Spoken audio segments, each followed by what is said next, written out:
Ker mar jodong Luo Odungi Randa osiro mondo twak bedie kaka yorno mar nyayo kwee pachoka kanoloso kod jofwambo odiochieng' ma kawuono kar romo ma Ofafa Memorial boma ma Kisumu. Odongi opuoyo okang' mar owero osekawo mar sundo sirkal ka gidwaro lokruok. Kata kamano gikoni koro gichung' kendo matin mondo ket twak ewi kaka inyal kel lokruok e piny Kenya. Wach manosir kod osumba mar Wai ma Kisumu Kawango Jotha Majiki Ondu ma bende nokawo thuolono mar kwayo jokanyo mag Azimio mondo ne kaka nyalo keto winjruok e kindgi.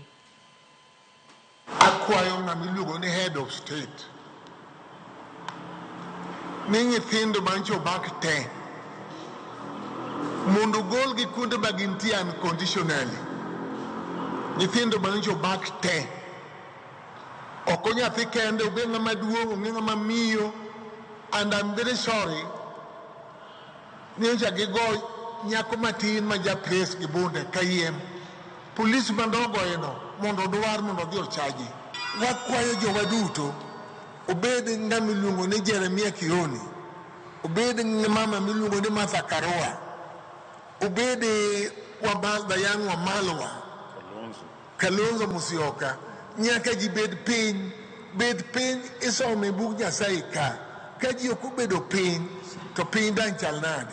Kata ji dhi e ndara, kata ji dhi e bungu, kata ji dhi kanye, nyaka kwee no bedie. To kwee no ok los e bungu kucho, kwee cha iloso e wi mesa.